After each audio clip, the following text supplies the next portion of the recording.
justice, everyone is invited to stay online to attend our virtual coffee hour. Our minister, the Reverend Beau Rivers, will be leading our service today. As we light our chalice, our words this morning are by Elizabeth McMaster.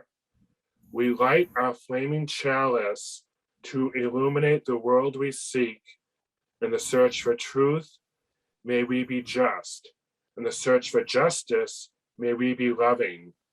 And in loving, may we find peace.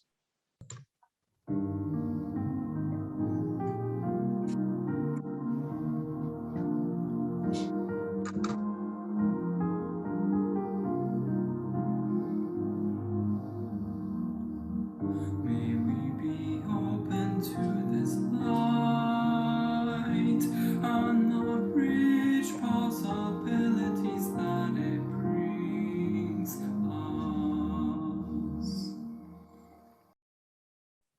Now for our earth candle.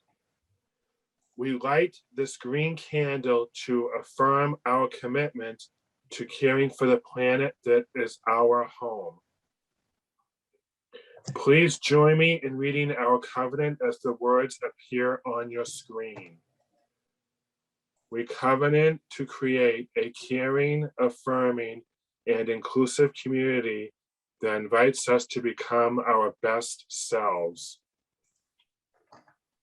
Good morning. Our opening words this morning are by Mark Morrison Reed.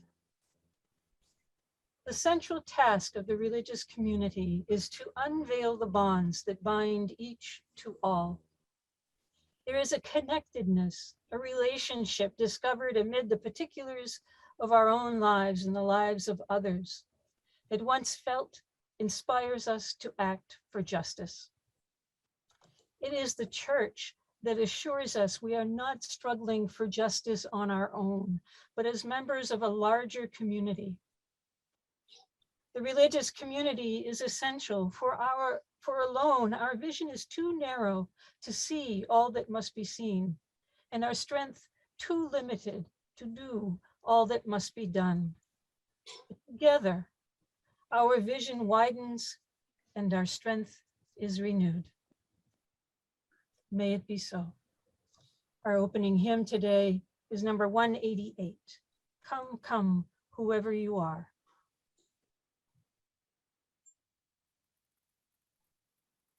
Come, come, whoever you are, wanderer, worshiper, lover of living, ours is no caravan of despair. Come, yet again come. Come, come, whoever you are, wanderer, worshiper, whoever you're waiting, cause is no caravan, our descending,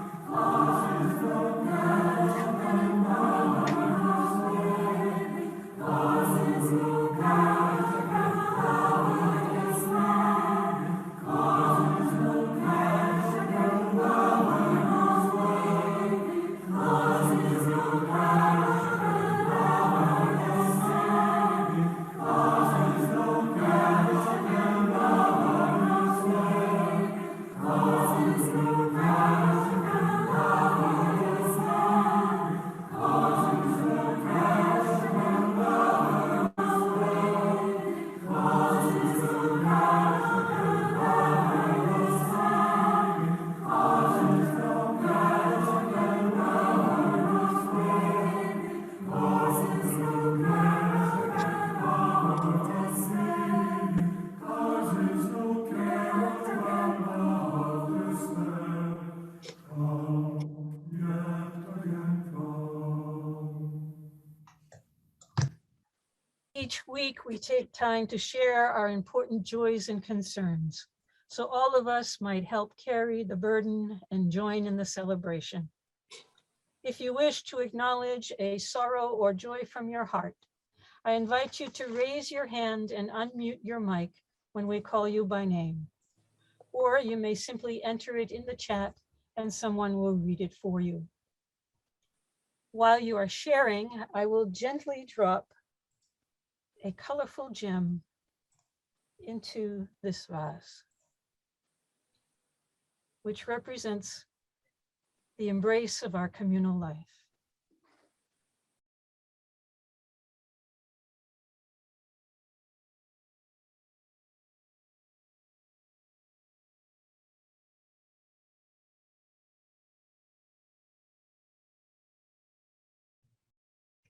Okay. I add this last gem for all that remains unspoken in our hearts. Spirit of love, we lift up those who are struggling with mental illness, with members of our LGBTQIA community who are trying to gather up the courage to perhaps come out for the first time to their family, friends, colleagues. And we lift up those who are living with terminal illnesses or sudden diagnoses, and trying to incorporate that in their lives. We send our hearts, all the love in our hearts, out to everyone who is seeking to live a full life.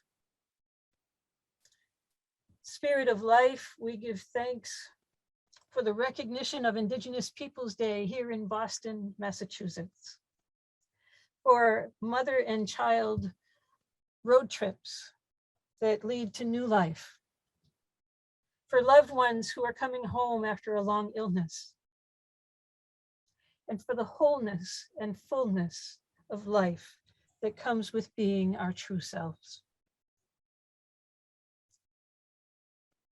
For all that is spoken and unspoken, let us now take a moment of silent meditation.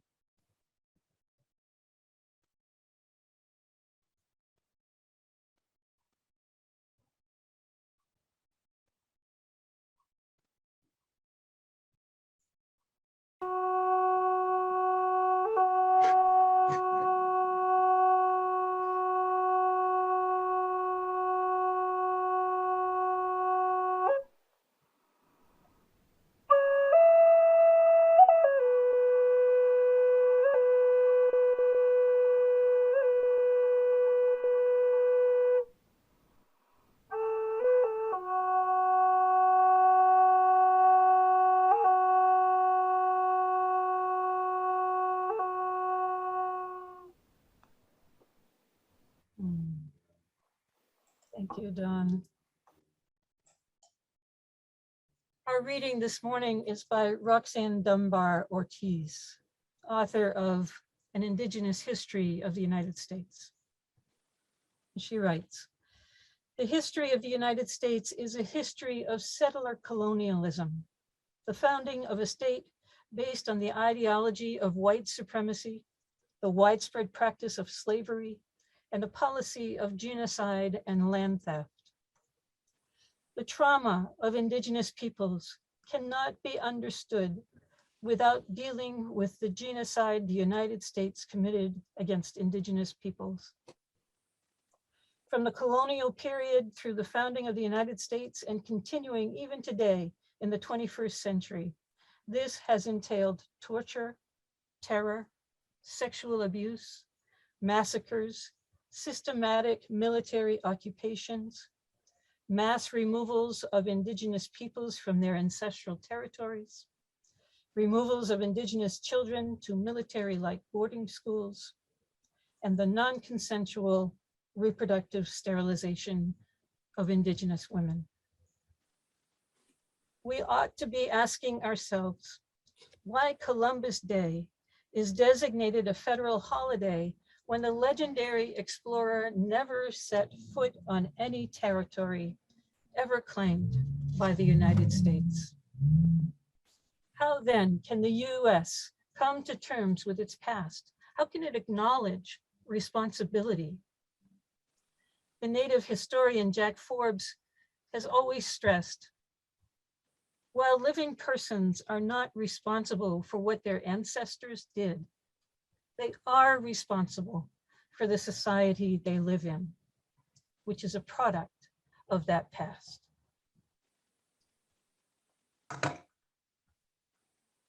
Blessed be.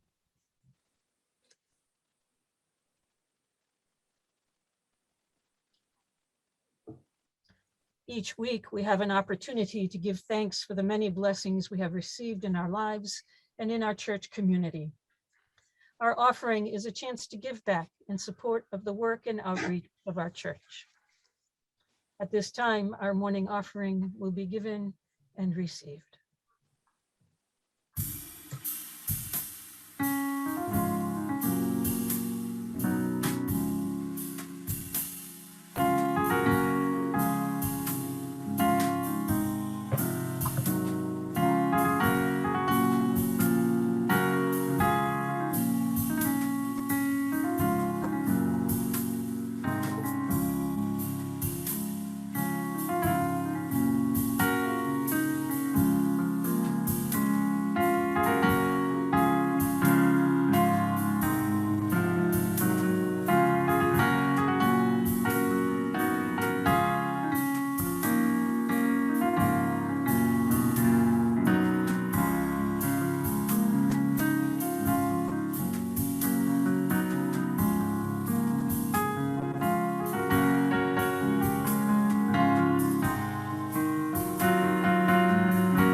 Thank you, Jacob. Our responsive reading this morning is by the Reverend Clyde Grubbs.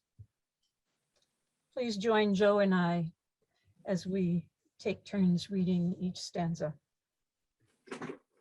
We have been given time to measure our days. What are we to make of these times in which we live and love and have our being? The road of history has been long, full of hope and disappointment.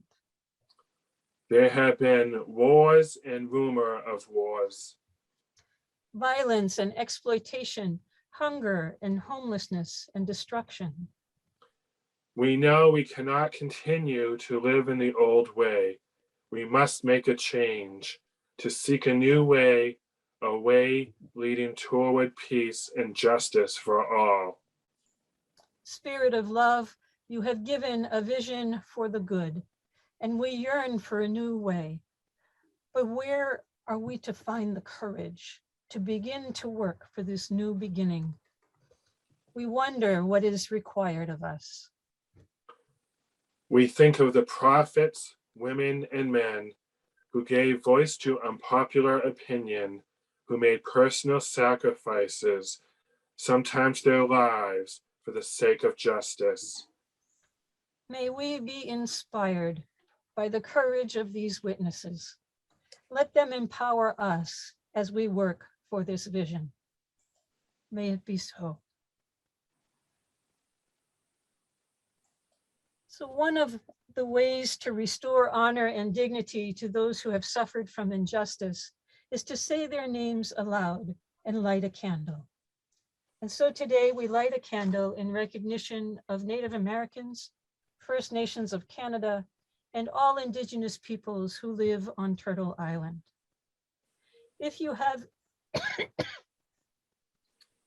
any Indigenous ancestry from this continent or another, I invite you to enter in the chat the name of your ancestor, if you know it, or their relationship to you, the traditional lands upon which they live or lived, and the name of the native nation or community from which you are descended.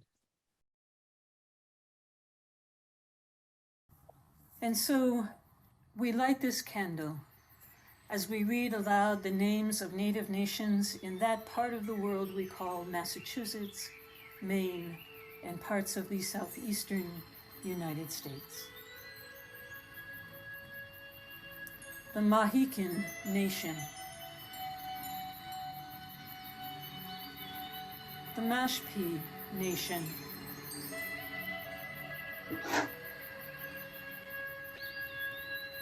the Massachusetts Nation,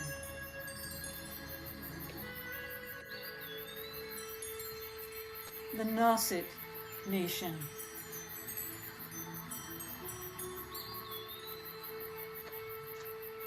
the Nipmuc Nation,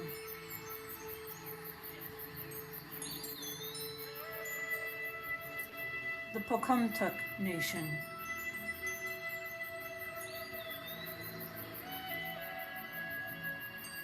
the Wampanoag Nation,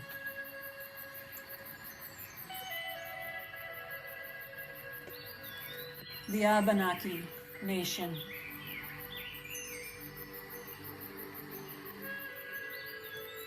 the Wolastoqiyik Nation,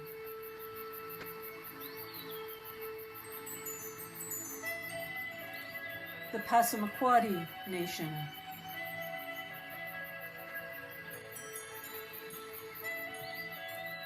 the Penobscot Nation,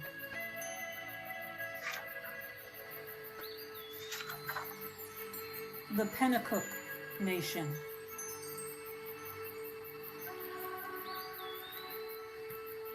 the Choctaw Nation,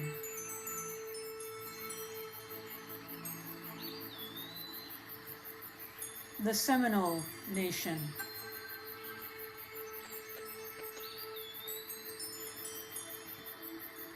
the Creek Nation,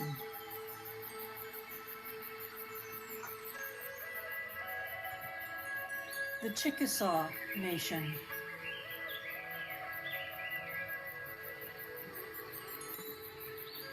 and the Cherokee Nation.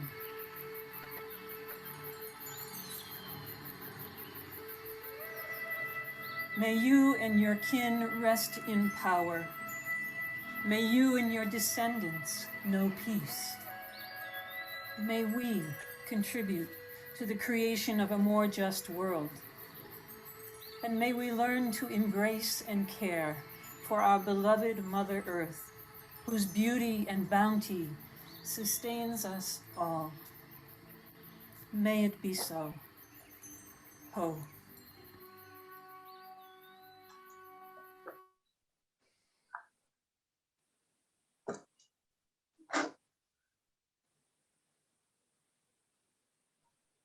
My mother had a deep, abiding reverence for the earth and those who live in harmony with it. She believed Native people had a special intelligence that ought to be respected, as well as those who read and write books. She told me how my great-great-grandmother was a Native American woman who came to be one of our French-Canadian ancestors. Many of the first Europeans to come to the North American continent were men who cleared the land and built a house before they paid for the transatlantic passage of a mail order bride. When European women died in childbirth, men who could not afford passage for a second wife might marry a Native woman to ensure the survival of his family. That is how Ami of the Wolastoqiyik First Nations of Canada became my great-great-grandmother. When my youngest brother developed an interest in our family's genealogy, he traveled to Canada to visit our cousins, take photos of headstones where our ancestors were buried, and scan old pictures from family photo albums. One of the photos was of Ami in European dress and hairstyle, standing beside the European woman whose husband she would later marry and whose children she would raise. Of all the family photos we saw, the one with these two women still hung on a prominent wall in the family home in its original ornate frame. Perhaps because subsequent generations knew none of us would be here today without her. As a social worker, I met with clients in a variety of settings that often included the office, their homes, the hospitals, and the streets. And when a middle-aged woman who normally met me in the office broke her hip, I offered to meet in her home. Reluctantly, she agreed. Upon entering her home, I was awestruck. Her entire apartment was a tribute to the Native American culture she was born in. It felt like I was standing on holy ground. When I sat down and naively asked the woman with long black hair and high cheekbones, deep set eyes, if she was Native American, a look of terror came across her face and she went mute. It was impossible to build rapport with her during that first home visit. With time, she felt safe enough to claim her Cherokee identity and explained how the admission of being Native American in the United States often led to serious negative consequences. And as a social worker in her home, I represented the government, and she feared she would lose our agency's services or be forced to live elsewhere if she declared her true identity. Her fear of being discovered was visceral. Native Americans have experienced institutionalized racism since the first Europeans came to America in 1492. In fact, just 1 year later, in 1493, a papal bull issued by Pope Alexander VI gave explorers who discovered new lands the right to claim the land in the name of their Christian monarchs, exploit its resources, and enslave or kill native inhabitants who refused to convert to Christianity.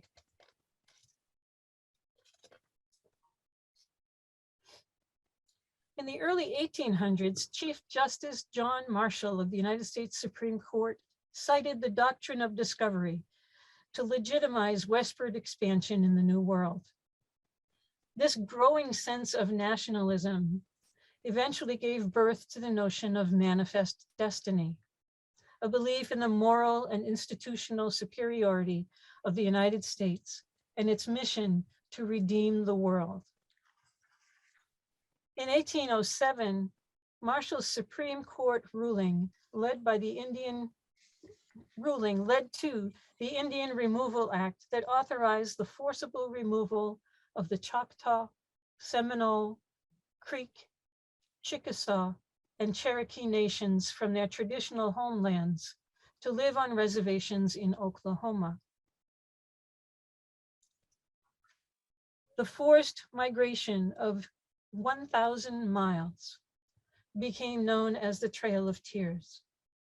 And of the 16,000 Choctaw Indians who walked the trail, well over 5,000 died along the way.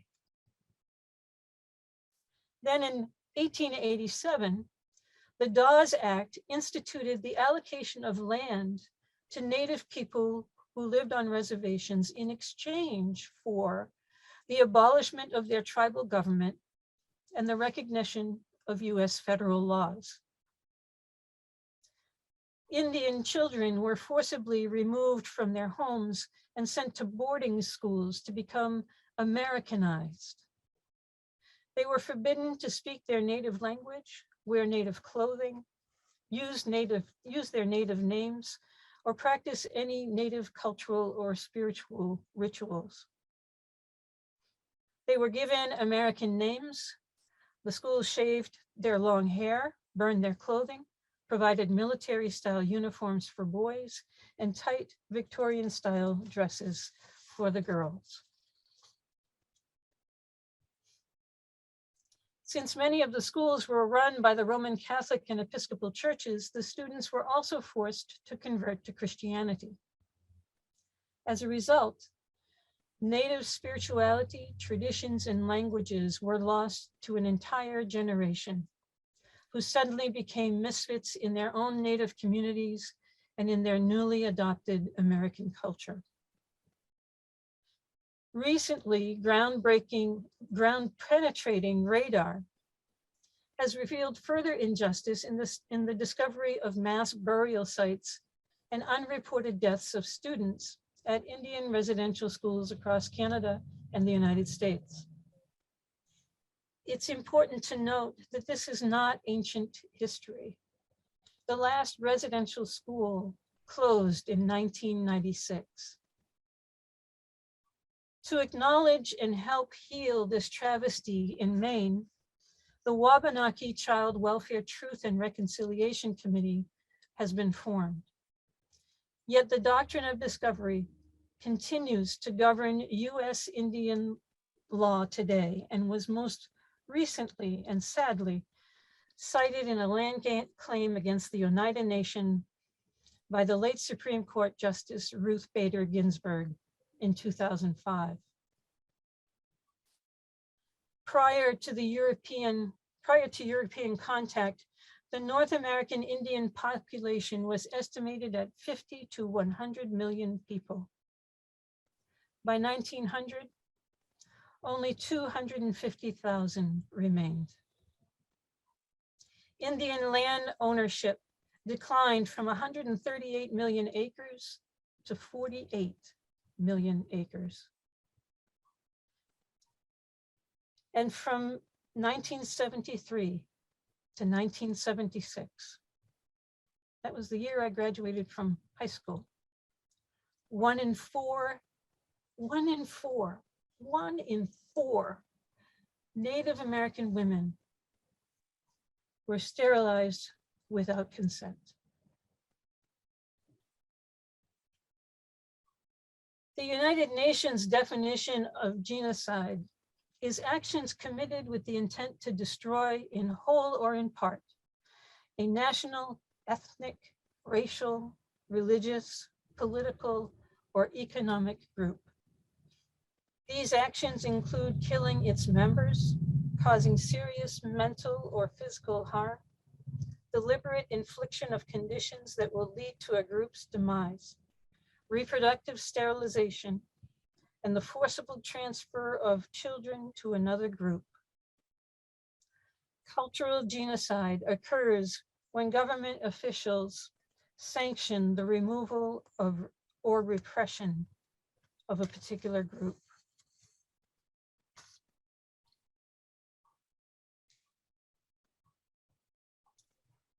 The Indigenous Peoples Movement is an attempt to raise public awareness and eliminate the institutional structures that promote racial discrimination and their effects on Indigenous people around the world. In 2007, the United Nations adopted the Declaration on the Rights of Indigenous People that affirms all doctrines, policies, practices based on advocating superiority of peoples or individuals on the basis of national origin, racial, religious, ethnic, or cultural differences are racist, scientifically false, legally invalid, morally condemnable, and socially unjust. The Declaration also recognizes the urgent need to respect and promote the inherent rights of Indigenous peoples, which derive from their political, economic, and social structures, and from their cultures, spiritual traditions, histories, and philosophies, and especially their rights to their lands, territories, and resources. And finally, the Declaration recognizes that respect for Indigenous knowledge, cultures, and traditional practices contributes to a sustainable, equitable development and proper management of the environment. In 2008, the International Council of 13 Indigenous grandmothers made special arrangements to attend a public audience with Pope Benedict XVI at the Vatican. They went to pray and to ask the Pope to rescind the historic doctrine of discovery that sanctioned the genocide of millions of Indigenous people worldwide. Just before their arrival, Pope Benedict canceled the audience and left the Vatican for his summer residence in Australia. In the Pope's absence, the grandmothers gathered at St. Peter's Square to pray. The Vatican police arrived and stated the group's activities were idolatrous and in violation of Vatican policy, despite the fact they held a permit to do so. But the grandmothers did not back down. And a law official eventually decided the permit was valid and there was nothing wrong with the ceremony. After the ceremony, the grandmothers were invited to enter St. Peter's Basilica to rest and pray. And there they left a package for the Pope that contained a written statement the women had sent to the Vatican in 2005, decrying the papal bulls, to which the Vatican never responded. It also contained a new statement asking the Pope to repeal 3 Christian-based doctrines of discovery and conquest that laid the foundation for claiming lands occupied by Indigenous people around the world. The moral standard resides in the church and reinforces the laws of the state.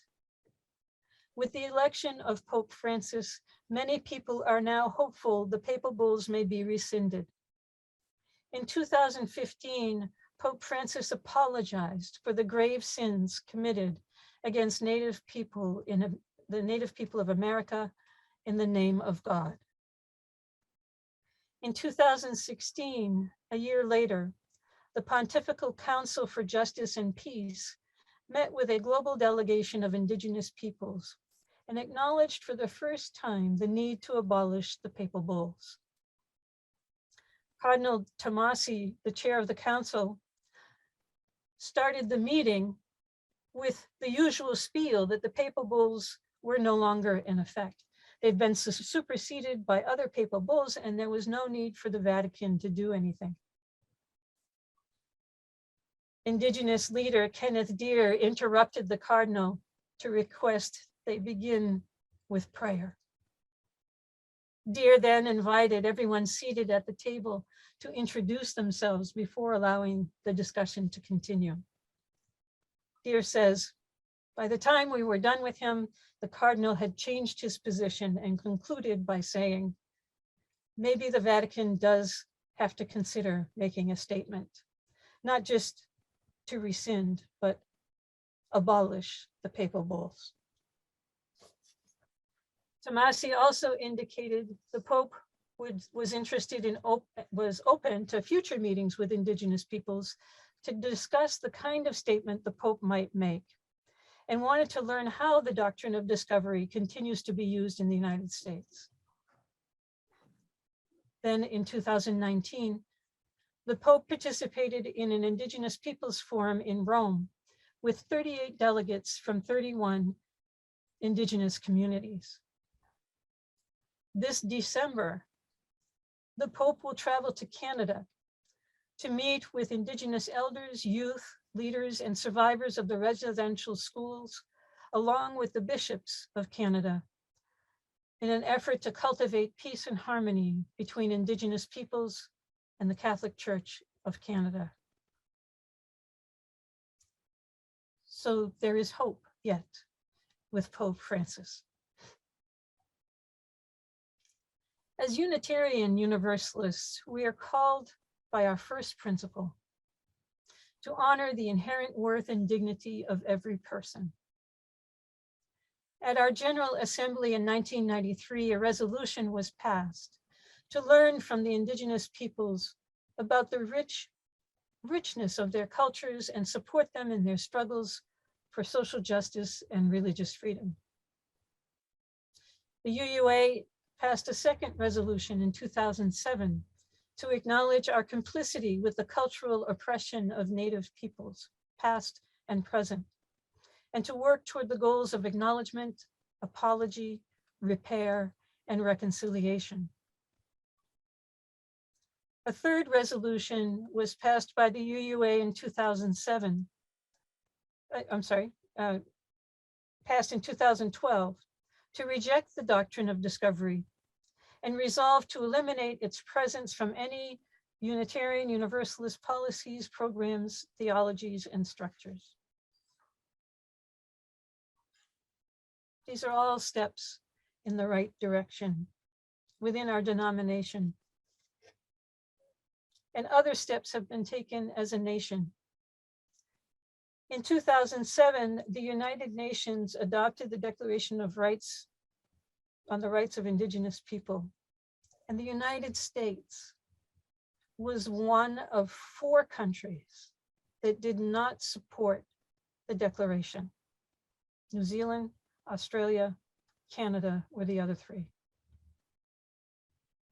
3 years after the United Nations adopted the declaration, then President Obama announced US support for the declaration. And 10 years later, the Biden administration started to use the inclusive phrase tribes and territories when addressing the American people.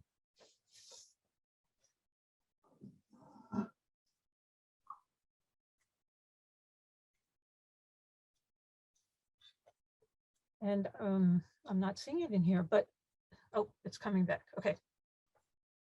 And the movement to replace Columbus Day with Indigenous Peoples Day started in 1970 at a conference sponsored by the United Nations and held in Geneva, Switzerland.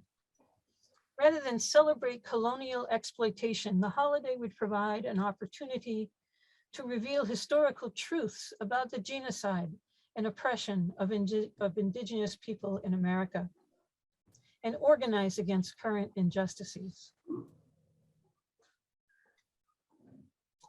In 1992, on the 500th anniversary of Columbus's voyage, activists in Berkeley, California, were the first to convince their city council to declare Columbus Day a day of solidarity with Indigenous people.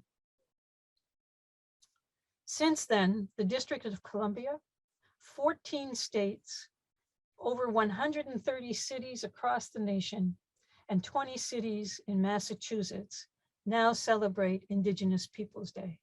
And as we heard earlier during our service, the new mayor of Boston declared Indigenous Peoples Day on the second Monday in October. And all of that is wonderful, but it's still not a statewide, federally recognized holiday. Just a few days ago, President Biden issued the first ever presidential proclamation of Indigenous Peoples Day alongside Columbus Day. And while this doesn't make Indigenous Peoples Day a federal holiday, it is a step in the right direction. There are so many ways for us as individuals and as a congregation to learn about the rich and sacred history of our Indigenous ancestors. One is to provide a worship service like this one to help raise public awareness. Another is to honor Native people in our community whom we might invite as guest speakers to the congregation and open it up to the community. And there are speaker bureaus at the Massachusetts Center for Native American Awareness, the United American Indians of New England, or my favorite would be the International Council of 13 Indigenous Grandmothers, and then to support their justice initiatives.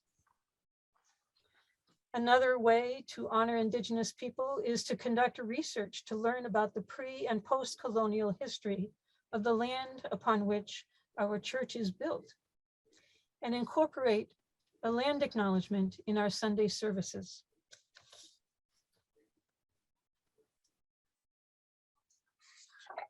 UU Mass Action has several initiatives has launched several initiatives in support of Indigenous people's rights.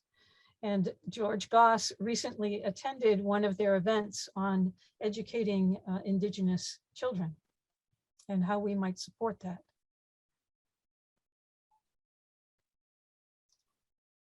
UU Mass Action is also involved in advocating for statewide legislation to establish Indigenous Peoples' Day in Massachusetts. And just last month, there was a joint hearing by the House and Senate to consider a bill that is currently before Congress to do just that. And yesterday, there was a rally on the Boston Common to advocate for the statewide holiday and a name change for Christopher Columbus Park in Boston. We can also become better Indigenous allies by hosting film and book discussion groups open to the community to learn about the Indigenous history of the United States, for instance, by Roxanne Dunbar Ortiz. Or study the Native people's rich history of environmental activists revealed by Dina Gilio-Whitaker's book, As Long as Grass Grows. We can also support our local high school youth as they advocate to abolish Native American sport team mascots, logos, and nicknames in public schools. And we see this change happening on a national level with professional sports as well. For example, the Washington Redskins are now called the Washington football team. The Cleveland Indians will be known as the Guardians after the end of this season. And the Atlantic Braves changed their name to the A's. Advocates, Indigenous advocates and allies continue to work with the Kansas City Chiefs and the Chicago Blackhawks to change their names as well. There are so many ways for us as individuals and as a congregation to learn about the rich and sacred history of Indigenous people. And Margaret Mead reminds us, never doubt that a small group of thoughtful, committed citizens can change the world. Indeed, it's the only thing that ever has. May it be so.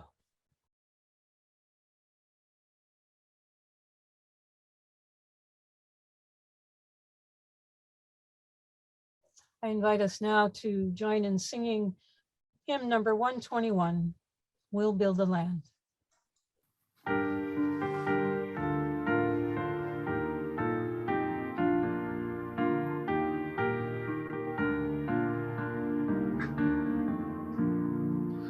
We'll build a land where we bind up the broken. We'll build a land where the captives go free, where the oil of gladness dissolves all mourning. Oh, we'll build a promised land that can be.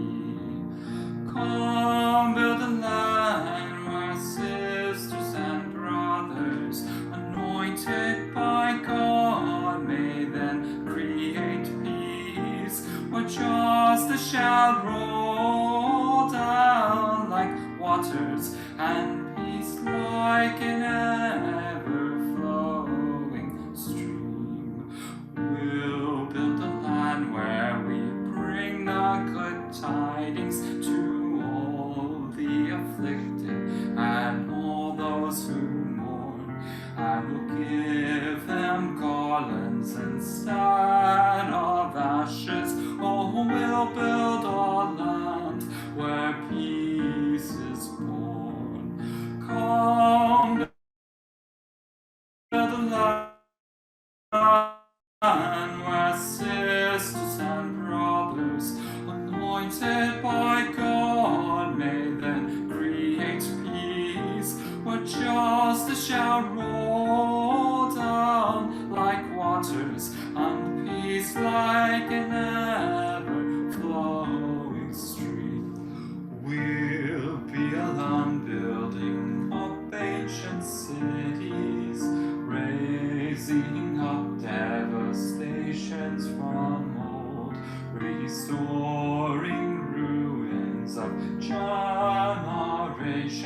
Oh, we'll build a land of people so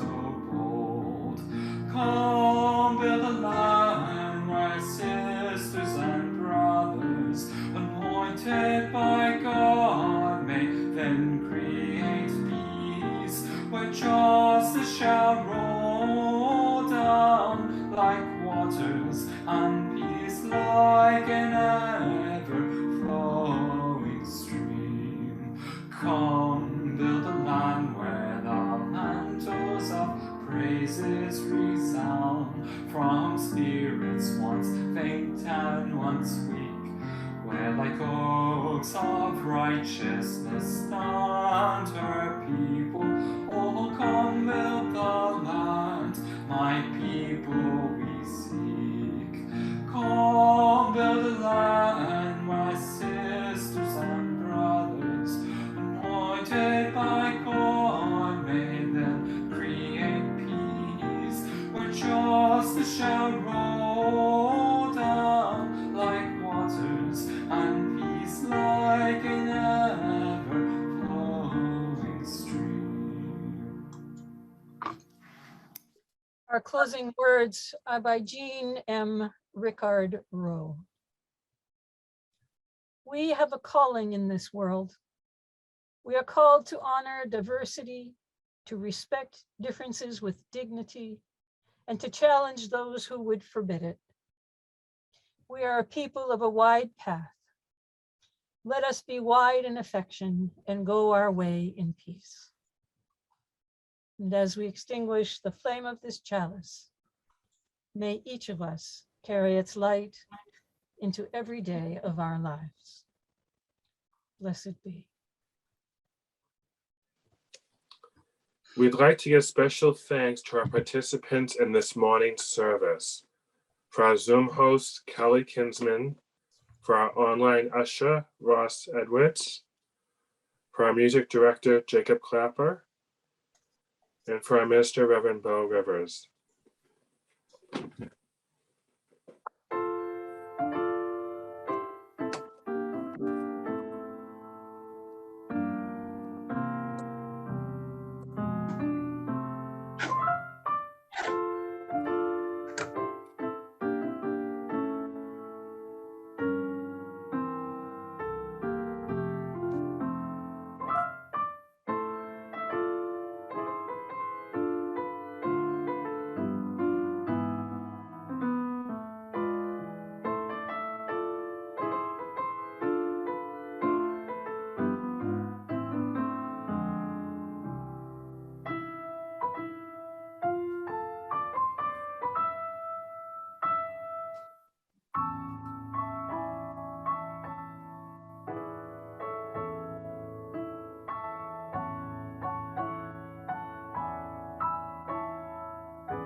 Can I just add to the announcements that next Sunday we'll be traveling, I believe. And so we won't be in this Zoom room. I'm assuming, Reverend Beau, you'll share the link for where we're supposed to go. I will. And now I invite you to stay on screen for our virtual coffee hour. Thank you for being with us this morning and have a great week.